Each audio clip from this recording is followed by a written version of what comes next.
This is like the thrusting fingers right here. Some people say it's like for like a shot to die, and which is funny because in the Ant movies, they actually show him like doing that. But you know, for practicality reasons, it is a little dangerous because you know, what if you don't hit the eyes, or what if you don't have it? Yeah, you're not. But the thing is with the BG though is you have to have like this elastic force, so it has to be very like Tai Chi, like where you're almost like getting waters off your fingertips. So a lot of the movements are like that. Even like when here, like it's very like relaxed. So kind of like that elastic type force where it's not rigid. You'll see people like with rigid Wing Chun, but the only way to correctly do BG is if you have that relaxed force. And so if you're doing all your techniques like that, then it's not as bad. So if I go here, that's worse, but if I go like that, then that's different. You have less likelihood of like jamming your finger because it's like you're relaxing until the last moment, and then you're just thrusting it out there. So but really this is just the advanced form of wedging. So like when we wedge and Wing Chun, like when like something comes in, I just want to go in here.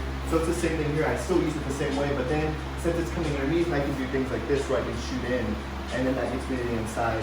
So it's a little bit more of an advanced form of wedging for Wing Chun. It gives you more flexibility as far as like working outside. So I can like even go inside and then come in here, or it's like coming here and then coming in here. But I have to lead with with my hand, because if I don't, then I'm going to eat it. But I need to be thinking of going here. But that's all really it is. I mean, it's the movement can be applied anywhere. I mean, you could do a thrust to the eyes, like like they say, like the name of it, but it doesn't necessarily have to be used for that. Right. We usually a lot of times use it as wedging, or getting the hands forward, like. Let's say I responded late and you were already coming in, and I was like, oh, and then I just kind of got my fingers up there, which it could be a punch too, it could be a wedge.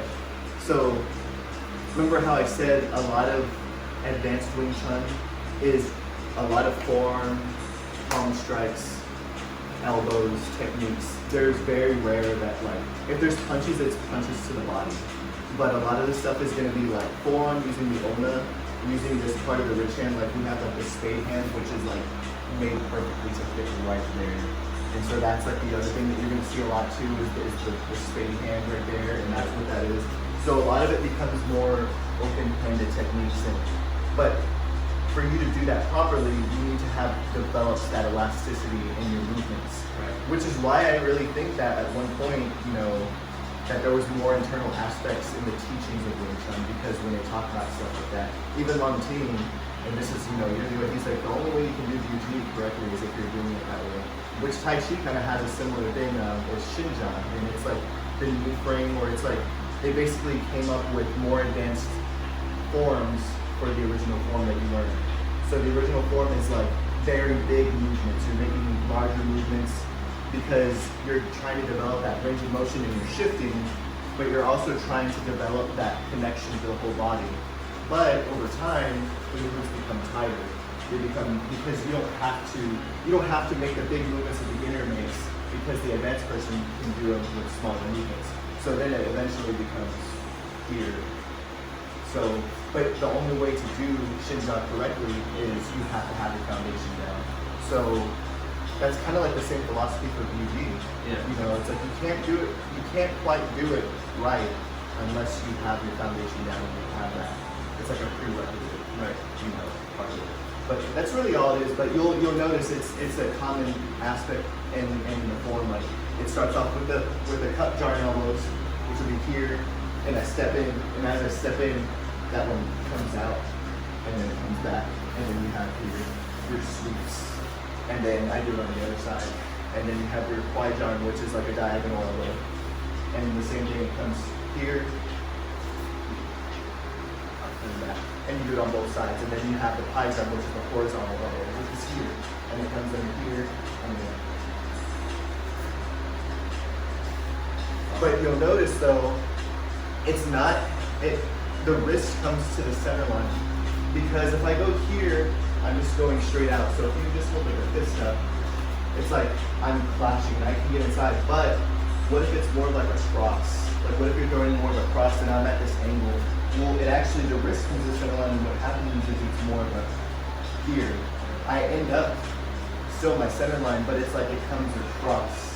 And so now I can get it on the inside thing. So it has like this very, kind of just like here, like for the hoops out, or when we go here, how it has this kind of, yeah, like it's like a triangle like here. Even in the Chun we have here, but even here, right here, it's like it's coming across and then. That was another part that I was actually going to cover with you because how I told you the importance of the hume sound right here. So in the UG, the hume sounds are actually done at the bottom here. You open, and then at the last second you grab. So you're trying to grab as tight as you can. So it's like a relax. So you have that force. Or when you get ready to learn the pull form, you're able to send the power into the pull. So it's like you're relaxing it. So you're just being able to thrust it out. And so it's like I always think of it like a slingshot or like cracking a whip. You can't be rigid while you're cracking a whip. Like your arm has to be relaxed and you pop it at that last second. So it's having that pop in your strikes. And boxers have it too. You see other fighters have the same thing, that elastic, kind of relaxed force where they're relaxed and then to the last minute and then they squeeze. But that right there is going to give you your which you probably seen when we were sparring a little bit. I was kind of doing stuff like that where I was going like here, or like I was saying in that movement there where it's almost creating this type of force. So a lot of the stuff is going to be from like having those types of movements in your like very tight. So they're going to be almost like mini jet sounds. You even see it in Chun as well, like where it comes here and then it goes like I'm hitting someone using the inside. But I would practice that as well, because that's going to give you your better key sounds. It's going to make a lot of this tighter, and it's going to help that tendon training that you get from doing that is going to help you with that elastic type force that you need. Because a lot of it is going to be like where I'm popping at the last second. So yeah, man, for sure. Oh, yeah, man, I tell you, man, it all.